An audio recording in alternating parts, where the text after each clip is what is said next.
은혜 받으실 하나님의 말씀은 고린도 후서 5장 7절의 말씀이 되겠습니다. 이는 우리가 믿음으로 행하고 보는 것으로 행하지 아니함이로라. 아멘.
믿음으로 행하고 보는 것으로 하지 않는다는 제목으로 말씀을 나누고자 합니다.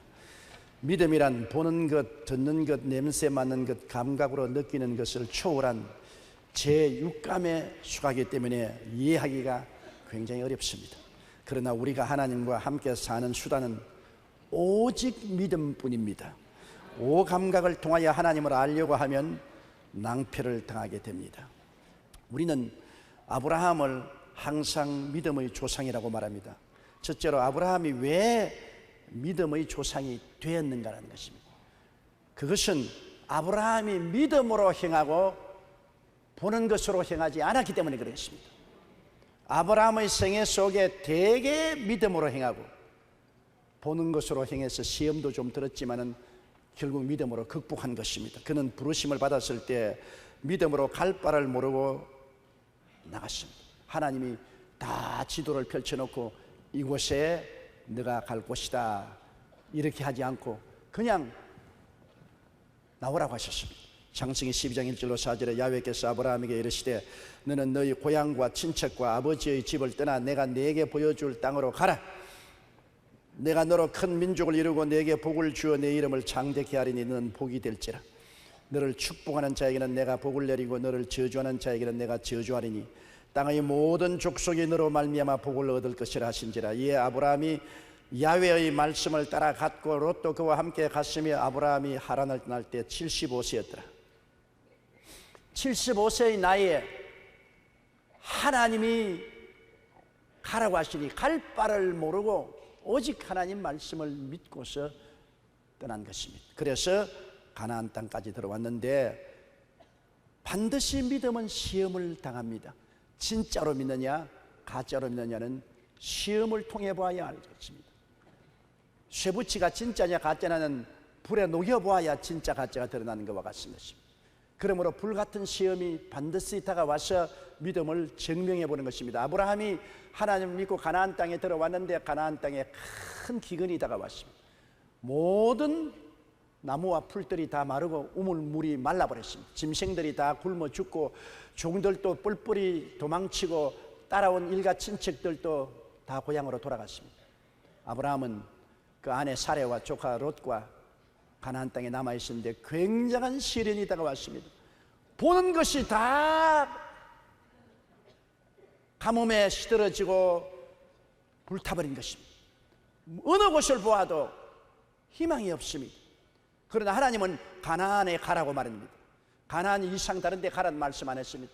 말씀을 믿고 그 자리에 머물러 있을 것이냐, 보는 환경을 보니 황폐해지는데 살 길을 찾을 것이냐 시험에 들었습니다. 아브라함은 그만 믿음을 놓아버렸습니다. 보는 것에 영향을 받아서 여기 있다가는 다 굶어 죽겠다. 우리가 비가 내리고 물이 많고 살기가 좋은 애굽으로 가자. 믿음을 놓아버리고 보는 것을 따라 출발했습니다. 그 결과 그가 애굽에 내려가서 얼마나 큰 수치와 곤욕을 당한 것은 여러분이 잘 아시는 바인 것입니다. 아내를 바로에게 뺏기고 수치와 곤욕을 한없이 당했었습니다. 믿음으로 행하고 보는 것으로 행하지 말아야 되는데 믿음을 저버리고 보는 것으로 행하면 환경과 운명의 노예가 되어버리고 마는 것입니다. 하나님의 특별하신 자비와 긍휼이 아니었으면 아브라함은 애굽에 내려가서 망했을 것입니다. 옛날 어떤 사람이 광산에 등불을 들고 땅속 깊이 들어가서 시찰을 하다가 그만 등불이 꺼졌습니다. 광산의 갱도에 깊이 들어가서 등불이 꺼졌으니 어디로 나갈지를 모릅니다. 당황을 했습니다. 죽었다고 생각하고 기가 막혔습니다. 가만히 앉아서 기도를 드리고 있는데 마음속에 지혜가 생겨났습니다. 아, 갱도에는 반드시 화차가 들락날락하는 철길이 있을 것이다. 그래서 발을 맨발로 하고 더듬어 보니까 갱도에 철길이 발에 닿거든요. 그래서 발로서 그 철길을 더듬어서 철길을 밟고 따라 나오니 눈에는 안 보여서도 철길만 따라 나오니까 결국에 그는 갱도 입구에 나와서 환한 천지를 바라볼 수가 있는 것입니다. 오늘날 우리가 아무리 캄캄한 동굴 속에 들어갔을지라도 우리를 인도하는 철길인 말씀을 따라서 믿고 나가면 문제가 해결되고 우리가 승리의 길로 나올 수가 있는 것입니다. 그런데 말씀의 철길을 저버리고 환경을 바라보면 길을 잃어버리고 낭패에 빠져버리고 말 것입니다. 아브라함은 말씀을 믿는 믿음을 저버리고 보는 것을 따라갔다가 큰 낭패에 떨어졌던 것입니다. 회개하고 돌이켜 하나님이 다시 가나안 땅으로 올라오게 했습니다. 가나안 땅에 올라와서 아브라함도 은과 금이 풍부하고 종들도 많고 짐승도 많았는데 조카 롯도 일가를 이루어서 은과 금도 많고 종도 많고 짐승들도 많아서 조만한 땅에 두 가족이 함께 살 수가 없었습니다. 아브라함의 종과 롯의 종들이 우물물 때문에 싸우고 풀 때문에 싸웠습니다. 어린아이 싸움이 어른 싸움이 되어서 아브라함과 조카 롯이 다투게 되니 기가 막힙니다. 믿지 않은 사람들이 주변에 많이 있는데 덕이 되지 않았습니다. 그래서 아브라함이 믿음으로 선언을 했습니다. 조카야, 네가 동일하면 내가 서로 가고 네가 남이라면 내가 북으로 갈 것이다. 그때 조카 롯은 믿음으로 행한다면 하나님이 가나안 땅으로 가라고 했지 가나안 땅 밖으로 가란 말 안 했거든요. 그런데 조카 롯은 요단 지역을 바라보니 온 땅에 물이 넉넉하고 굉장히 좋은 땅이었습니다. 조카 롯은 믿음으로 행하지 않고 보는 것으로 행했습니다. 눈으로 보니까 가나안 땅보다는 저 요단강 건너편의 소돔과 고모라 땅이 훨씬 더 좋거든. 그래서 거리를 옮겨가고 메마른 땅에 아브라함은 혼자 남았습니다. 그는 믿음을 택했습니다. 보는 것으로 행하지 않았습니다. 마땅히 아저씨가 되니까 조카보다도 선취권이 있지 않습니까? 내가 먼저 택하겠다. 그리고 눈에 보이는 좋은 땅으로 갈 수 있었는데도 불구하고 그는 믿음으로 조카에게 선취권을 주고 조카가 떠나고 난 다음 하나님이 약속의 땅에 믿음으로 머물러 있으니까 하나님이 아브라함에게 복을 주셨습니다. 창세기 13장 14절로 15절에 롯이 아브라함을 떠난 후에 야훼께서 아브라함에게 이르시되 너는 눈을 들어 너 있는 곳에서 북쪽과 남쪽 그리고 동쪽과 서쪽을 바라보라. 보이는 땅을 내가 너 자손에게 주리니 영원히 이르리라. 믿음으로 행하면 하나님이 대답해 주시는 것입니다. 내 믿은 대로 될지어다. 보는 것으로 행하면 세상과 마귀의 올무에 빠져들어가는 것입니다. 조카 롯은 보는 것으로 행했다가 나중에 소돔 고모라 성에서 전쟁이 일어나서 가산 다 잃어버리고 포로로 잡혀가는 비극적인 신세까지 되었으나 아브라함이 구해 주신 것을 여러분 잘 알고 계신 것입니다. 아브라함은 믿음으로 행했다가 보는 것으로 시험에 떨어지고 또 믿음으로 행했다가 또 보는 것으로 시험에 떨어져서 우리에게 큰 위로가 됩니다. 우리도 믿음으로 행했다가 보는 것으로 떨어지고 믿음으로 행했다가 보는 것으로 시험에 떨어질 때가 많지 않습니까? 그래도 회개하고 돌아오면 하나님이 다시 복구시켜 주시는 것입니다. 아브라함이 가나안 땅에 들어온 지 10년이 지나서 85세 때 하나님께 아들을 달라고 부르짖어 기도했습니다. 그러니까 하나님이 하루 아브라함을 밤중에 불러내서 하늘을 쳐다보고 별들을 헤아리라고 했습니다. 창세기 15장 5절로 6절에 그를 이끌고 밖으로 나가 이르시되 하늘을 우러러 뭇 별을 셀 수 있나 보라. 또 그에게 이르시되 내 자손이 이와 같으리라. 아브라함이 야훼를 믿으니 야훼께서 이를 그의 의로 여기시더라. 이야, 아브라함이 굉장한 하나님의 약속을 믿었습니다. 자기 나이 85이고 아내의 나이 75인데도 불구하고 하나님이 내 자손을 저 하늘의 별들같이 많게 하실 것이라. 믿음이 가슴에 가득해서 흐뭇하게 들어오는데 당장 보는 것으로 시험을 받습니다. 사례가 뭐라고 하냐니까 여보 이리 좀 오세요. 내가 당신에게 시집 온 지 지금까지 중푼 추후를 같이 나누면서 살았는데 자식을 못 낳아주어서 얼마나 미안한지 몰라요. 이제 나는 경수가 떨어졌습니다. 이젠 자식 낳을 수 없어요. 얘야 이리 오너라. 하갈이 왔습니다. 보세요. 젊고 싱싱하지 않아요? 하갈에게 들어가서 자식을 낳았어요. 말은 그렇게 하면서 사례는 속으로 아니야 크기를 기대했을 것입니다. 어느 여자가 자기 남편을 처백에 기쁘게 줄 여자가 어디 있습니까? 그런 여성이 있으면 한번 손 들어보세요. 없어요. 자식을 자기가 못 낳을지라도 남편에게 첩구해주는 여자가 어디 있겠습니까? 기쁘게 그렇게 할 수는 없지만은 그러나 유대 나라에서는 대를 이어주지 못하면 너무나 큰 악을 범하는 것이 되기 때문에 자기 여종을 불러서 아브라함에게 소개를 했습니다. 아브라함이 하나님을 믿었으니까 여보, 무슨 그런 노망끝이 들린 소리를 하느냐? 하나님이 아들 주겠다고 약속했으니 나는 끝까지 믿는다. 눈에는 아무 증거 안 보이고 귀에는 아무 소리 안 들려도 나는 믿음으로 행하고 보는 것으로 행하지 않는다. 여보, 그런 소리 말아요. 나가라, 나가. 그랬으면 하나님도 좋아서 박수를 쳤을 것이고 사례도 과연 우리 남편이다, 할렐루야, 원더풀, 그렇게 했을 것입니다. 그랬는데 어디 하갈 한번 보자. 와, 과연 젊고 싱싱하고 이쁘구나. 여보, 고마워. 그만 그날 저녁에 하갈에게로 들어갔습니다. 믿음이 어디 가버리십니까? 믿음으로 행하고 보는 것으로 하지 말아야 되는데 그만 아브라함이 믿음을 놓쳐버리고 보는 것에 끌려가서 하갈하고 동침하고 하갈이 잉태하여 이스마엘이 낳으니 온 집안이 풍비박산입니다. 하갈이 어깨에 힘주고 사레에게 큰 소리함으로 사레가 가슴을 치고 아브라함의 멱살을 잡고 너 때문에 이렇게 되었다고 야단법석을 하고, 그리고 아브라함은 아브라함대로 하갈과 사레 가운데 서서 이리 꽃이 피고 저리 꽃이 피고 온몸에 멍이 투성이가 되고 이스마엘 때문에 고통이 말로 닿을 수 없습니다.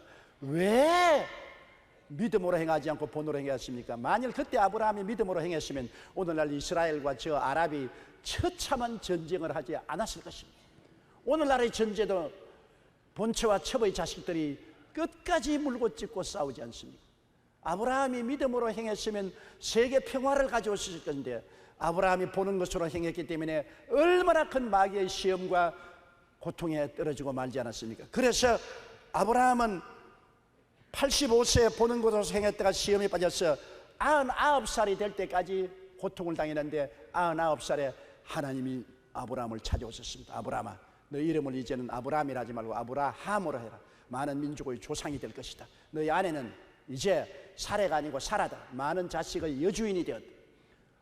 혼이 났기 때문에 아브라함은 이제 자기 나이가 99살이 되고 아내가 89살이 되어도 보는 것으로 행하지 않고 믿기로 작정했습니다. 성경은 이렇게 말합니다. 로마서 4장 18절로 22절에 아브라함이 바랄 수 없는 중에 바라고 믿었으니 이런 내 후손이 이 같으리라 하신 말씀대로 많은 민족의 조상이 되게 하려 하심이라. 그가 백세나되어 자기 몸이 죽은 것 같고 사라의 태가 죽은 것 같음을 알고도 믿음이 약하여 지지 아니하고 믿음이 없어 하나님의 약속을 의심치 않고 믿음으로 견고하여져서 하나님께 영광을 돌리며 약속하신 그것을 또한 능히 이루실 줄을 확신하였으니 그러므로 그것이 그에게 의로 여기셨느니라.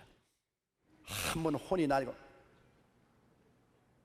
보는 것으로 행했다가 당한 고통을 그는 뼈저리게 느꼈기 때문에 믿음으로 돌아서서 99살에 89살 된 자기 아내를 통해서 하나님이 주신 정통자녀를 낳을 것을 굳게 믿었습니다. 도저히 눈으로 보아서는 불가능합니다. 인간의 이성으로 상상해서도 불가능합니다. 경험을 통해서도 불가능합니다. 그러나 하나님의 말씀을 믿었습니다. 하나님의 말씀은 여러분 우리의 오감각으로 이해할 수 없습니다. 하나님의 말씀은 오직 믿음으로 믿을 수가 있는 것입니다. 그 결과 아브라함이 100세가 되었을 때 90살이 된 자기의 아내를 통해서 자식을 낳았으니 그가 오늘 유대민족의 조상인 이삭이었습니다. 아브라함이 믿었다가 보는 것으로 타락했다가 믿었다가 보는 것으로 타락했다 했지만은 그가 믿음의 조상이 된 것은 마지막 장엄한 믿음을 보여주기 때문인 것입니다. 그의 아들 이삭이 10대가 되어서 눈에 넣어도 아프지 않습니다. 아버지 세숨을 뜯어주고 잠자리 갈아주고 아버지와 같이 친구가 되고 수족 주물러주고 얼마나 좋습니까? 눈에 넣어도 아프지 않습니다. 그런데 어느 날 하나님 말씀하기를 아브라함아, 내 사랑하는 독자 이삭을 모리아산에 데려가서 내게 번제로 드리라. 잡아서 각을 떠서 장작 위에 얹어 불로 떼어 태워서 제물로 드리라. 청천벽력입니다. 자, 눈에 넣어도 아프지 않는 눈으로 보는 내 아들, 내 눈에 보니까 얼마나 귀하고 아름답고 좋은 아들입니까? 눈에 보이는 그 아들을 위해서 내가 하나님 명령을 거역할 것이냐, 하나님 말씀을 믿고 따를 것이냐, 그런 그 갈등에 조금도 주저하지 않고 장엄한 믿음을 실천한 것입니다. 앞으로 다시는 실수 안 하기로 결심하고 과거의 모든 실수를 능히 커버하고도 남음이 있는 결단을 내렸습니다. 자기 아내하고 이혼도 하지 않고 자기 아들 하나님께 제사 드리러 가자. 아들에게 장작 짊어지게 하고 칼을 손에 들리고 불을 손에 들려서 사흘 길을 걸어가서 모리아산에 갑니다. 아들이 아버지여, 여기에 장작도 있고 불도 들고 칼도 가져가는데 제물로 드릴 양은 어디 있나이까? 양은 하나님이 준비하신다. 아버지는 눈도 깜짝 안 했습니다. 올라가서 제단 만들고 장작 펴놓고 아들을 묶어서 장작 위에 얹어놓고 목을 발로 밟고 칼로서 목을 베려고 할 때 창세기 22장 12절에 보면 사자가 이르시되 그 아이에게 내 손을 대지 말라. 그에게 아무 일도 하지 말라. 내가 내 아들 내 독자까지도 내게 아끼지 아니하였으니 내가 이제야 내가 하나님을 경외하는 줄 알았노라. 시험을 해보고 난 다음에 이제야 내가 하나님 경외하는 줄 내가 알았다. 장엄한 믿음인 것입니다. 어떠한 것과도 비교할 수 없습니다. 자기의 외독자 100세에 놓은 아들도 하나님이 말씀하시면 타협하지 아니하고 말씀을 의지하여 그 아들을 하나님께 제물로 드리려고 하는 아브라함의 믿음은 이제 보는 것으로 행하지 않고 믿음으로 행하는 최종의 피날레를 이루어진 것입니다. 여러분, 그렇기 때문에 아브라함은 믿음의 조상이라고 말하는 것입니다. 둘째로 우리가 믿음으로 행하고 보는 것으로 행하지 않기 위해서는 믿음의 조건이 필요한 것입니다. 그냥 무조건 하고 믿습니다가 안 돼요. 우리가 믿음으로 행하고 보는 것으로 행하지 않기 위해서는 하나님과 아버지와 자녀 관계가 확실히 이루어져야 되는 것입니다. 아버지가 내 아버지고 내가 그 아버지의 자녀가 되고 사랑의 관계가 이루어져야 믿을 수 있지 않습니까? 여러분, 아무나 믿을 수 있어요? 길에 걸어가는 사람이 자꾸 여보 나 당신 믿어요. 그거는 미친 사람이나 그런 소리 하는 것입니다. 내 아버지, 내 아들 서로 사랑하니 믿는 것입니다. 믿음은 사랑으로 말미암아 역사하는 것입니다. 그렇기 때문에 하나님과 우리 사이에 사랑의 관계가 이루어져야 믿을 수가 있는 것입니다. 하나님을 어떻게 사랑합니까? 하나님이 세상을 이처럼 사랑하사 독생자를 주었으니 누구든지 저를 믿으면 멸망하지 않고 영생을 얻으리라. 누구든지 예수를 구주로 모셔야 하나님의 자녀가 됩니다. 요한복음 1장 12절에 영접하는 자 곧 그 이름을 믿는 자들에게는 하나님의 자녀가 되는 권세를 주었으니 하나님의 자녀로 태어나고 하나님의 성령이 우리 속에 들어와서 하나님을 아바 아버지라고 할 때 하나님은 우리 사랑하시고 우리는 하나님을 사랑하니 사랑의 관계가 이루어지 믿을 수가 있는 것입니다. 우리는 집에서 우리 부모님을 믿습니다. 왜? 부모님과 자식 사이에는 사랑의 관계가 이루어지는 것입니다. 형제간도 서로 한 부모 밑에 태어났기 때문에 우애하고 사랑하기 때문에 서로 믿을 수 있죠. 예수를 믿어야 아버지와 우리 가운데 사랑의 관계가 이루어지고 우리가 서로 믿을 수가 있게 되는 것입니다. 그리고 믿어도 하나님을 섬기고 순종해야 하는 것입니다. 좋은 관계가 성립돼야 되죠. 부모와 자식이 아무리 서로 사랑해도 자식이 자꾸 부모를 거역하고 부모가 원치 않은 일을 하고 불순종하면은 사랑을 하고 믿어도 자식의 소원을 이루어 줄 수가 없습니다. 그러므로 자식이 아버지를 믿을 수가 없고 아버지도 자식을 믿을 수가 없지요. 원수는 아니지만은 믿음의 관계가 소홀하게 되는 것입니다. 반드시 사랑의 관계 속에는 섬김과 순종이 따라야 되는 것입니다. 자식이 아버지를 순종하고 남편과 아내가 서로 순종하고 서로 이웃과 서로 믿으면 서로 말을 들어주고 순종하는 관계가 이루어져야 믿음이 역사할 수가 있는 것입니다. 성경에 보면 사울 왕은 하나님이 사랑하셔서 이스라엘의 초대 왕으로 세웠습니다. 하나님이 사울을 사랑했었어요. 그런데 사울은 하나님을 순종치 않았습니다. 하나님은 사울이 임금이 되자 제일 먼저 아말렉을 징벌하려고 했습니다. 이스라엘이 애굽에서 나올 때 르비딤에서 아말렉이 공격하여 이스라엘이 전멸당할 뻔당했습니다. 그걸 기억하고 아말렉을 쳐서 짐승과 사람을 다 멸하라고 했습니다. 그래서 사울 왕이 하나님의 명령을 따라서 나갔지만은 순종하지 않았습니다. 그는 가서 이스라엘 백성들과 함께 아말렉을 쳐서 아말렉 백성들을 진멸했으나 왕은 살려서 끌고 오고 살찐 짐승들을 모조리 다 끌고 왔습니다. 하나님께 불순종했습니다. 그는 변명을 했습니다. 그것은 아각 왕을 끌고 온 것은 자기가 얼마나 전성을 했다는 자랑을 하기 위한 것이고 살찐 짐승들을 끌고 온 것은 하나님께 제사 드리기 위해서 끌고 왔다고 그랬습니다. 그러니까 사무엘이 와서 말했습니다. 사무엘상 15장 22절에 사무엘이 이르되 야훼께서 번제와 다른 제사를 그의 목소리를 청중하는 것을 좋아하심 같이 좋아하시겠나이까. 순종이 제사보다 낫고 듣는 것이 수양의 기름보다 당신이 하나님의 명령을 버렸으므로 하나님 당신을 버렸다. 불순종하면은 사랑의 관계가 깨어지는 것입니다. 그래서 사울은 버림을 당했었습니다. 그러나 똑같은 왕인 다윗도 하나님의 선택을 받았으나 다윗은 순종함으로 말미암아 하나님이 극히 사랑했습니다. 다윗은 하나님의 마음에 합당한 사람이 되었습니다. 영국의 목회자요 교수인 싱클레어 피거스는 말하기를 우리는 오직 순종 가운데서만 하나님 뜻의 가장 위대한 기쁨을 발견할 수 있다고 했고, 독일의 본회퍼 목사님은 믿는 자들만이 순종할 것이며 순종하는 자들만이 믿게 될 것이라고 말했습니다. 영국의 시인이었던 지 맥도날드는 역시 순종은 모든 문의 열쇠라고 말했습니다. 순종하는 자만이 하나님의 기쁨을 누리고 믿음의 삶을 살 수가 있는 것입니다. 그러므로 우리가 믿음으로 행하고 보는 것으로 행치 않기 위해서는 하나님과 사랑의 관계가 맺어질 뿐 아니라 순종해야 되는 것입니다. 하나님의 뜻을 순종해야 돼요.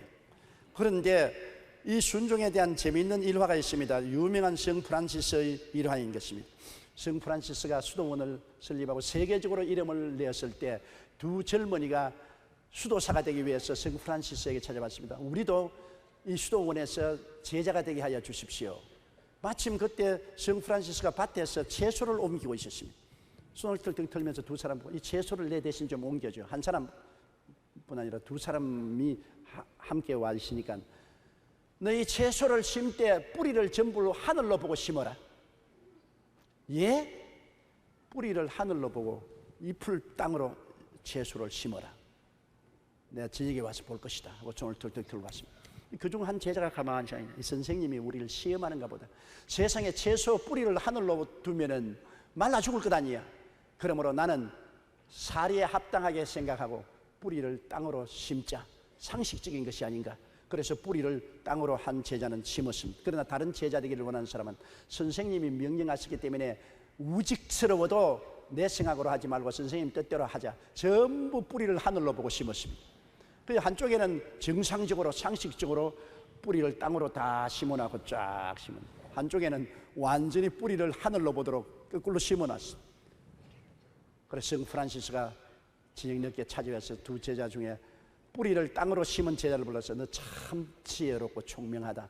상식적으로 봐서 채소는 뿌리를 땅으로 심어야 채소가 자라지 뿌리를 하늘로 주면 다 죽지 않느냐.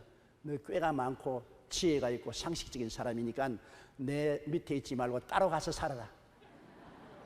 그리고 뿌리를 하늘로 심은 제자는 너는 우직스럽고 바보같이 보이지만 명령에 순종하는 사람이니까 너는 내 제자가 되라. 그렇게 말했다는 우화가 있습니다. 여러분 정말입니다. 우리 상식으로 하나님 말씀을 생각하면 안 돼요. 하나님은 우리보다 높기가 하늘과 땅 차이입니다. 내 생각은 너희 생각보다 높으며 내 길은 너희 길보다 높아서 하늘이 땅보다 높은 같이 내 생각은 높고 내 길은 높다고 말했던 것입니다. 하나님의 길을 우리의 상식으로 우리 생각으로 해석해서는 안 됩니다. 하나님이 그렇다면 그런 줄 알아야지 무슨 잔소리를 하면 안 되는 것입니다. 그러므로 우리가 하나님을 사랑하고 하나님을 순종하더라도 하나님 말씀을 잘 알고 순종해야 되는 것입니다. 하나님 말씀을 하시면 하나님의 말씀을 받아서 그 말씀대로 믿고 따라야 되는 것입니다. 말씀 없이 내 생각대로 해서는 안 되지요. 로마서 10장 11절에 믿음은 들음에서 나며 들음은 그리스도의 말씀으로 말미암았느니라. 우리가 그리스도의 말씀을 보아야 하나님 뜻을 알고 믿을 수 있잖아요. 나는 어떠한 사람입니까? 나를 알려면 십자가를 바라봐야 돼요. 예수님은 하나님의 살아계신 말씀이 육신이 되어 보는 게 아닙니까?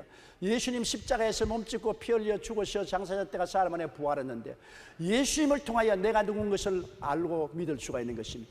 예수님을 통해서 나를 보면 어떻게 봅니까? 예수님이 날 위하여 대신하여 십자가에 몸짓고 피 흘려 죽음으로 나의 죄를 갚아주었으므로 예수를 통해서 난 용서받은 의인이 된 것을 알 수 있는 것입니다.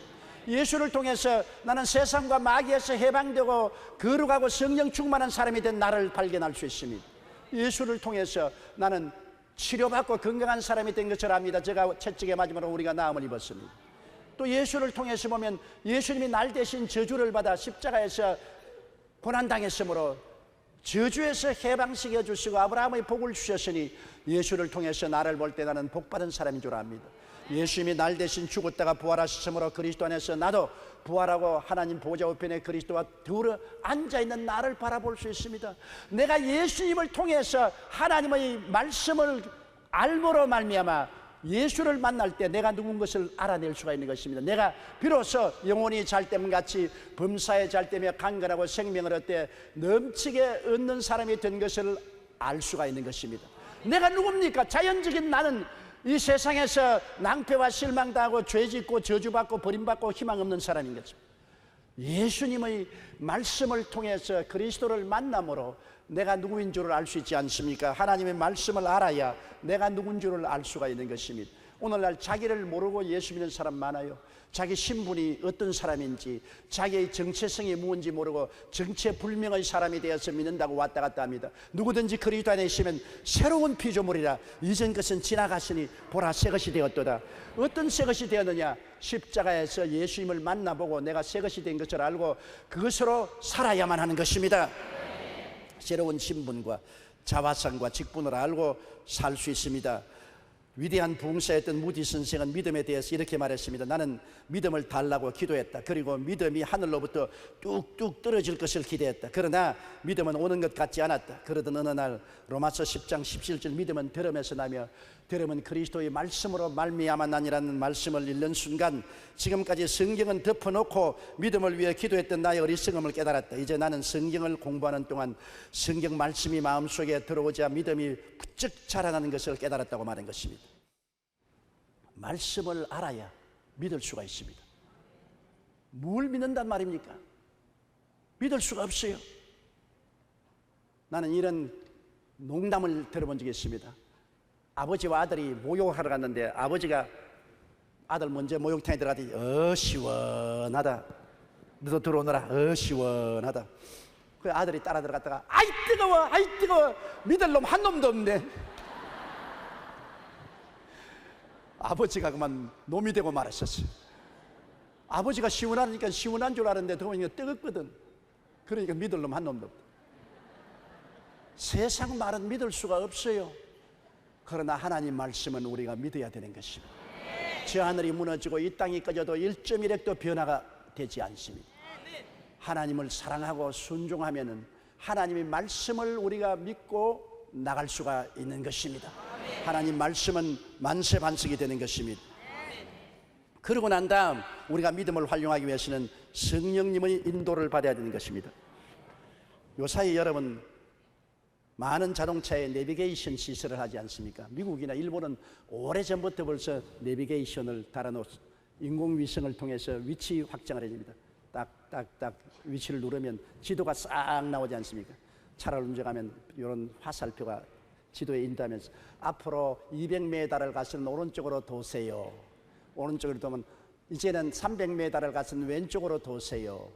또 왼쪽으로 도면 이제 직진하세요. 직진하면 이제 목적에 도달했습니다. 내비게이션이 요사이 그렇게 하기 때문에 아무리 낯선 도시에 가더라도 차에 내비게이션만 달아놓으면 그 도시의 번지수만 찍으면 도시 지도가 나와서 화살표가 다 인도해 주는 것입니다. 그런데 내비게이션이 참 재미있습니다. 앞으로 300m를 가서 왼쪽으로 도세요. 그런데 오른쪽으로 싹 돌면 이제부터 안내를 중지합니다. 화가 났어요. 왜 내 인도 안 받을 바에야 내가 뭐를 인도하냐는 것입니다. 여러분 성령님도 한 가지입니다. 여러분이 성령님이 인도하는 대로 따라가면 성령님이 인도하는데 성령님이 인도하는데 안 따라가면 이제부터 인도를 그치노라. 우리 육신의 눈으로 보고 육신의 귀로 듣고 육신의 마음으로 깨닫지만 하늘나라는 성령을 통해서 보고 성령을 통해서 듣고 성령을 통해서 깨닫습니다. 성령이 여러분의 눈이요, 성령이 여러분의 귀요, 성령이 여러분이 깨닫는 마음인 것입니다. 성령 없이는 하늘나라의 일은 아무것도 알 수 없습니다. 하나님이 자기를 사랑하는 자를 위해서 예비해 놓은 모든 것은 눈으로 보지 못하고 귀로 듣지 못하고 마음으로도 깨닫지 못하였다 함 같으니라. 그러나 성령이 이것을 다 우리에게 보이셨다. 성령이 여러분의 눈이요 귀요 마음인 것입니다. 그러므로 성령님을 인정하고 환영하고 모시드리고 의지해야 됩니다. 예수님 말씀하시기를 내가 너희를 고아와 같이 버려놓지 않고 성령을 보내시겠다고 말씀하는 것입니다. 그는 너와 함께 거하시며 너희 속에 계시겠다고 했었습니다. 성령은 이 자리에 계십니다. 우리 속에 와 계십니다. 성령님을 인정하고 환영하고 모시드리고 의지하면 성령은 우리 눈이 되어주시고 귀가 되어주시고 깨닫는 마음이 되어주시는 것입니다. 요한복음 16장 13절에 그러나 진리의 성령이 오시면 그가 너희를 모든 진리 가운데로 인도하시리니 그가 스스로 말하지 않고 오직 들은 것을 말하며 장래일을 너희에게 알리시리라. 고린도전서 2장 10절에 성령은 모든 것 곧 하나님의 깊은 것까지도 통달하시느니라. 그러므로 우리가 하나님을 사랑하고 하나님을 순종하고 하나님의 말씀 위에 섰으면 그 다음 성령님의 인도를 구해야 되는 것입니다. 성령이 우리에게 갈 길을 인도해 주시는 것입니다. 셋째로 우리가 알아야 될 것은 믿음과 감각과의 대결인 것입니다. 여러분이 믿음으로 살려고 하면은 엄청나게 감각이 대결이 옵니다. 마귀가 감각을 통해서 자꾸 야 환경을 보라, 환경을 보라, 너 이제 물에 빠진다, 야 느껴보라, 어림도 없는 소리 하지 마라, 이성적으로 상식적으로 생각해봐라, 너 잘못되었다. 마귀는 엄청나게 보는 것으로 우리를 공격해 옵니다. 그러나 성경은 우리는 믿음으로 행하고 보는 것으로 행하지 않는다고 말한 것입니다. 우리의 신앙생활에는 믿음과 감각의 대결이 있습니다. 마귀는 감각의 세계를 통하여 엄청난 공격을 퍼붓습니다. 믿음으로 행하는 삶에는 의심과 불신앙의 적과 엄청난 마음의 투쟁을 해야 됩니다. 우리 믿음의 조상 아브라함조차도 믿음으로 섰다가 감각에 넘어지고 믿음으로 섰다가 감각에 넘어지는 엎치락 뒤치락의 싸움을 여러 번 한 것을 알 수 있는 것입니다. 그러므로 우리가 믿음에 선다는 것은 하나님의 말씀을 확실히 깨닫고 그 위에 서는 것입니다. 진리를 알지니 진리가 너희를 자유케 하리라고.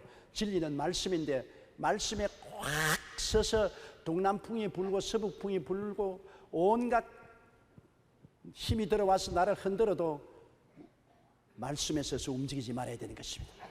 아예 말씀에 탁 서서 여러분 어떠한 일이 있어도 말씀 밖으로 안 나가겠다고 말하는 것입니다. 왜?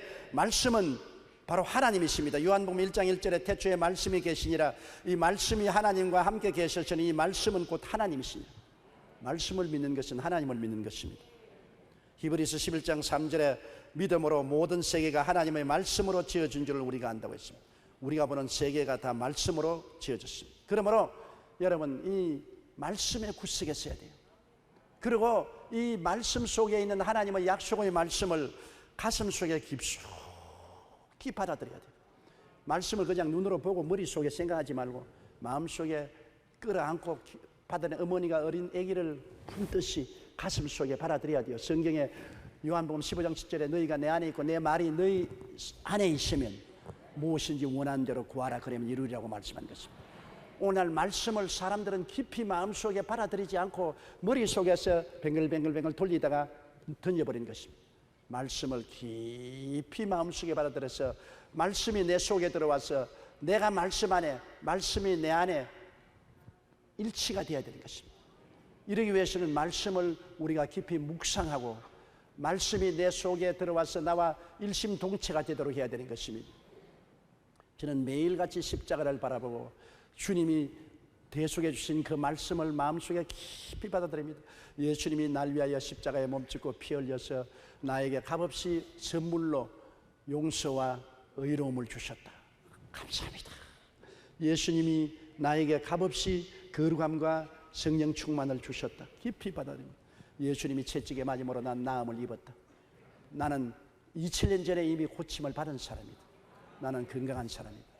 예수님이 나에게 저주를 제하시고 아브라함의 복을 주셨다. 나는 복을 받은 사람이다. 아브라함의 복을 받은 사람이다. 나는 그리스도와 더불어 부활하고 보좌 우편에 앉아있다. 죽음이 겁나지 않다. 육신의 장막제 벗어버리면 보좌로 직행한다. 이것을 깊이 묵상합니다. 매일 묵상합니다. 매일 깊이 생각하고 마음속에 받아들입니다. 묵상하지 않고는 마음속에 받아들이지 않습니다. 그냥 눈으로 보고 지나치고 귀로 듣고 지나치면 안 됩니다.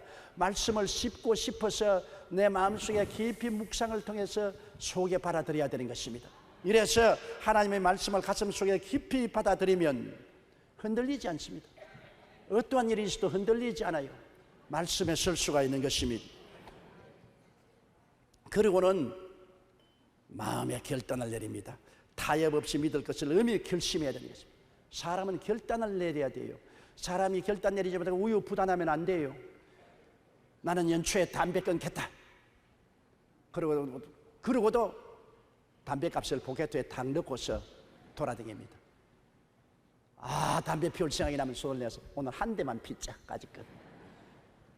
한 대 피면 2대 되고 3대 되고 에라 올해도 끝장났다 명년에 결심해야지. 우유부단합니다.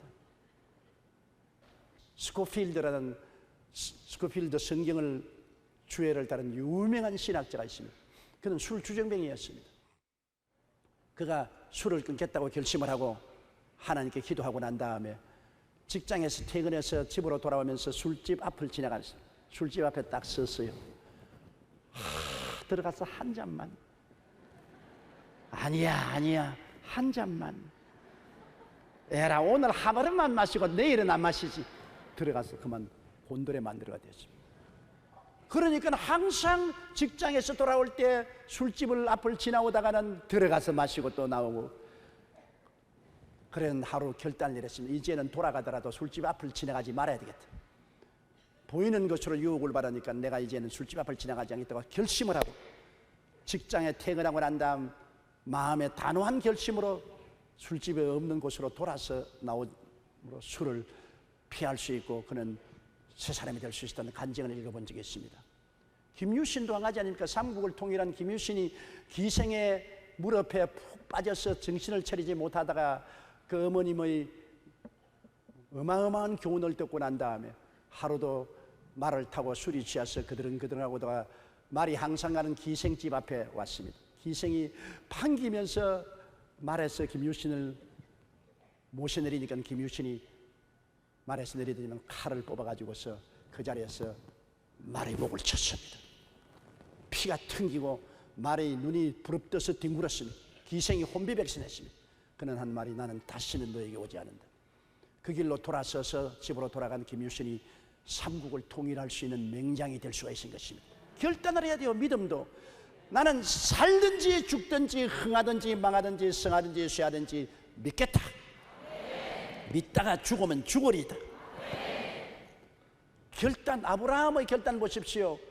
눈에 넣어도 아깝지 않은 아들을 모리아산에 죽여서 각을 떠서 태워 제물로 드리라는 명령을 받았을 때 그렇게 하겠다고 결단을 내리고 좌우로 살피지 아니하고 나가는 것입니다. 믿음이라는 것은 하나님 말씀을 내가 알고 가슴 속에 깊이 받아들였으면 그 다음부터 믿기로 결정을 내리는 것입니다. 이제는 뒤를 돌아보지 않는다. 나는 믿음으로 행하겠다. 이런 마음의 결단이 없는 사람은 아무도 못합니다. 누가복음 9장 62절에 예수께서 이르시되 손에 쟁기를 잡고 뒤를 돌아보는 자는 하나님의 나라에 합당치 아니하느니라. 히브리서 10장 38절에 나의 의인은 믿음으로 말미암아 살리라. 뒤로 물러가면 내 마음이 저를 기뻐하지 아니하리라. 타협하면 안 됩니다. 단호해야 되는 것입니다. 죽으면 죽으리이다. 에스더가 뭐라고 말했습니까? 죽으면 죽으리이다. 내가 믿었다가 하나님이 안 도와주면 죽어도 좋다. 사드락과 메삭과 아벳네고가 느부갓네살 앞에서 뭐라 했습니까? 당신이 우리를 7배나 뜨거운 불 푸른 물에 던지면 하나님이 우리를 건져 주시려거니와 안 건져 주실지라도 우상에 절하지 않겠다. 단호한 결단이 필요한 것입니다. 오늘날 믿음으로 승리한 사람들은 보는 것의 공격이 다가와도 결단을 내린 사람들인 것입니다. 아예 죽기를 각오하고 믿는 사람을 하나님은 절대로 버리지 아니하는 것입니다. 하나님은 그러한 사람과 같이 하시고 내 믿은 대로 될지어다고 말한 것입니다. 그리고 우리 믿은 사람은 믿음의 선언을 해야 되는 것입니다. 믿음의 선언은 마귀의 염통을 찌르는 것입니다. 성경에도 사람이 마음으로 믿어 여여여 이르고 입으로 시인해야 구원에 이른다 그랬습니다. 시인하고 선언할 때 믿음의 역사가 일어나는 것입니다. 요한계시록 12장 11절에도 어린 양의 피와 자기들이 증언하는 말씀으로서 그를 이겼느니. 아무리 하나님 말씀을 믿어도 입으로 시인하지 않으면 안 돼요. 입으로 선언해야 돼요. 예수님의 사역을 보십시오. 모두 다 입으로 선언한 것입니다. 내 죄사함을 받았나니라. 내 침상을 짊어지고 집으로 돌아가라. 파도야 잠잠하라. 바다야 잠잠하라. 내 믿은 대로 될지어다. 주님의 사역은 입으로 모두 다 선언으로 역사한 것입니다. 여러분, 우리가 믿었으면 선언해야 되는 것입니다. 말씀을 알고 말씀을 받아들이고 말씀을 믿기로 결단 내렸으면 우리는 늘 선언해야 되는 것입니다. 내가 병이 들었으나 말씀을 보니까 제가 채찍에 맞음으로 너희가 나음을 입었다고 했으므로 말씀을 부여잡고 기도하고 말씀을 깊이 받아들여서 나는 이미 나은 사람이다. 2000년 전에 이미 예수께서 나 연약한 것을 친히 담당하시고 병을 짊어지고 갔으므로 내 병은 법적으로 2000년 전에 나음을 입었다. 그러면 지금 병든 것은 마귀의 헛된 수작이다. 허상이다. 거짓되고 헛된 것이다. 그러므로 나는 이를 받아들였는데 예수의 이름으로 물러갈지어다. 나는 나은 것을 깊이 믿었으면, 내가 요동치 않고 믿었으면 입술로 선언해야 됩니다. 나는 나았다. 나는 나은 사람이다. 나는 건강한 사람이다. 나는 채찍에 맞음으로 해방을 얻었다. 담대하게 선언해야 되는 것입니다. 그럴 때 하나님의 역사가 나타나는 것입니다. 시드니 올림픽 여자 다이빙에서 금메달을 수상했던 미국의 로라 윌킨슨은 2004년 아테네 올림픽이 열리는 그해 3월에 연습하다가 떨어져서 오른쪽 다리에 골절상을 입었습니다. 다이빙하는 사람이 오른쪽 허벅다리가 부러졌으니 어떻게 합니까? 코치는 그녀의 부상을 보고 올림픽에 출전할 수 없다며 출전 불가를 선언했습니다. 그러나 윌킨슨은 하루에 수십 번씩 빌립보 4장 14절 내게 능력 주신 자 안에서 내가 모든 것을 할 수 있느냐는 말씀을 읽고 또 읽고 묵상하고 묵상합니다. 그 말씀을 보고 그 말씀을 마음속에 깊이 받아들였습니다. 깊이 받아들여요. 그러고 난 다음에 그는 그 말씀을 믿기로 결심을 했습니다. 의사들은 다이빙을 못한다. 코치도 이미 불가라고 말했습니다. 그래도 그는 하나님이 해줄 것을 믿고 입술로 시인했습니다. 그는 이 빌립보서 4장 13절을 계속해서 매일같이 묵상하며 입으로 시인했습니다. 나는 할 수 있다. 나는 다시 아테네 올림픽에 출전해서 선수로서 다이빙을 할 수 있다. 그래서 연습장에 이제 나가면 다른 사람들은 다 높은 데 올라가서 다이빙을 했는데 자기는 못하니까 수영복을 입고 앉아서 꿈을 꾸는 것입니다. 바라봄의 법칙입니다. 자기가 다이빙을 기가 막히게 해서 모든 만중의 박수 갈채를 받고 1등의 금메달을 목에다는 것을 목에 거는 것을 늘 상상했습니다. 친구들은 지금 연습하는데 자기는 연습 못하고 수영복을 입고 이제 앉아가지고서 그런 바라봄의 법칙을 꿈을 꾸는 것입니다. 내가 바로 저 친구다. 내가 바로 저 사람이다. 내가 다이빙을 멋있게 해서 만중의 박수 갈채를 받고 멋지게 1등상을 얻는다. 금메달을 목에 달았다. 그것을 상상하고 또 성경을 외웠습니다. 내게 능력 주신 자 안에서 내게 능치 못하심이 없나니라 믿고 선언했습니다. 그 결과로 그는 올림픽에 기어코 나가게 되었죠. 10m 다이빙 경기에서 당당히 1등에서 금메달을 목에 달았습니다. 내 믿은 대로 될지어다. 아테네 올림픽에서 금메달을 달았습니다.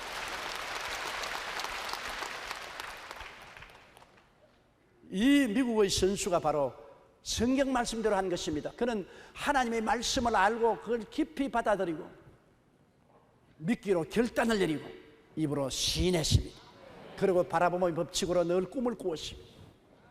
그리고 다 안 된다는데 출전해가지고서 그는 1등상을 타고 금메달을 목에 달 수가 있었던 것입니다. 여러분, 성경은 말합니다. 할 수 있거든요. 무슨 말이냐? 믿는 자에게는 능치 못하심이 없나니라.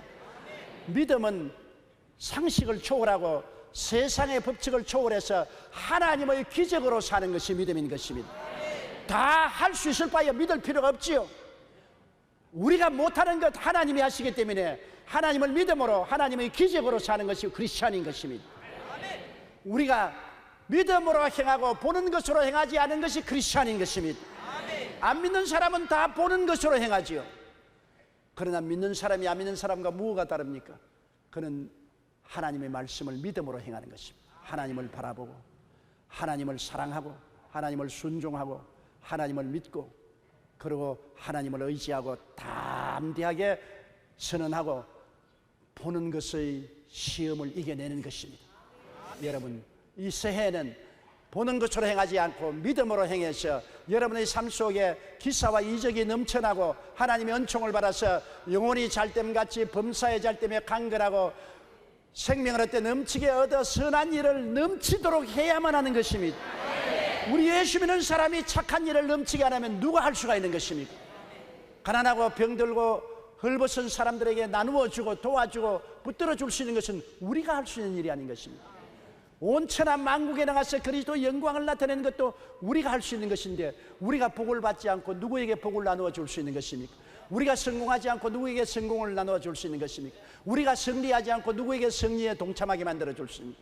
나를 믿는 백성은 머리가 되고 꼴이 되지 않고 위에 있고 아래 내려가지 않고 남에게 구워줄지라도 굳지 않겠다고 했으니 믿음으로 하나님의 은총을 받아서 이 은총을 가지고 그 나라와 그 일을 먼저 구하며 하나님 나라를 확대하는 여러분 되시기를 주의 이름으로 축원합니다.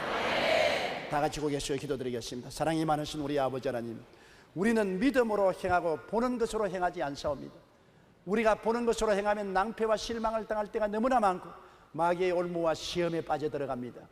내 아버지 하나님이시여, 우리는 하나님을 사랑하고 하나님을 순종하고 하나님의 말씀을 받아들이고 하나님 말씀을 믿고 하나님 말씀을 선언하고 말씀을 더우려 삶으로 아버지 하나님의 기적을 체험하게 도와주시옵소서.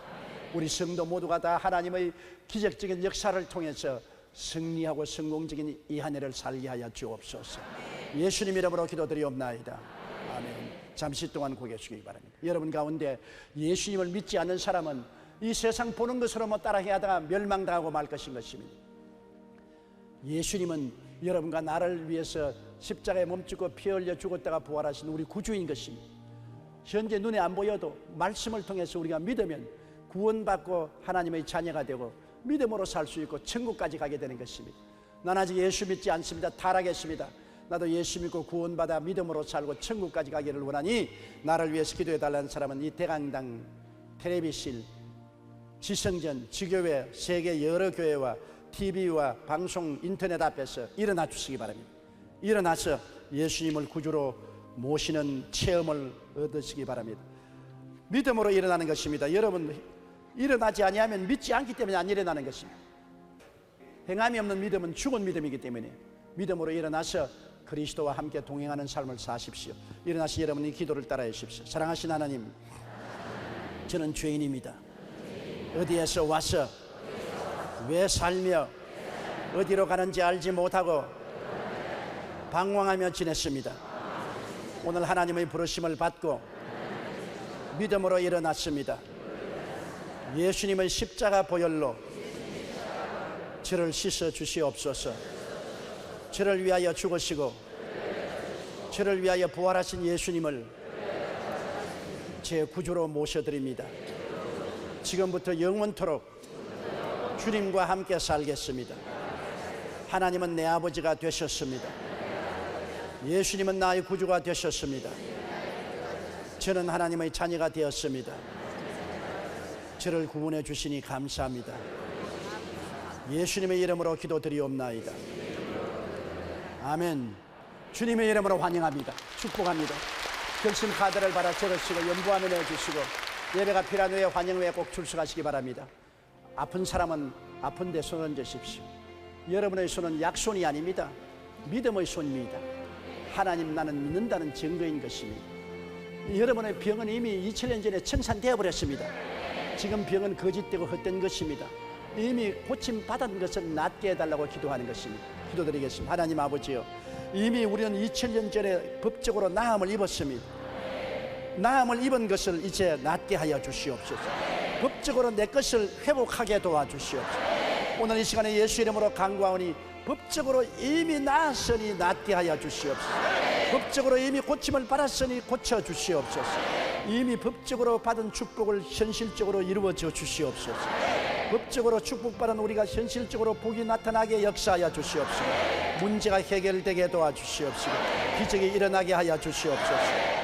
성령 충만, 믿음 충만, 은혜 충만하게 하여 주시옵소서. 믿음으로 살고 보는 것으로 살지 않게 하여 주시옵소서. 예수님 이름으로 기도드리옵나이다. 아멘. 지금은 우리 주 예수 그리스도의 무한하신 은혜와 아버지 하나님의 영원하신 사랑과 보혜사 성령님 함께 계시고 내주하시고 충만케 하시고 인도하심이 성회에 출석한 성도 개인 가정 생활 자녀 위에 항상 함께 계실지어다.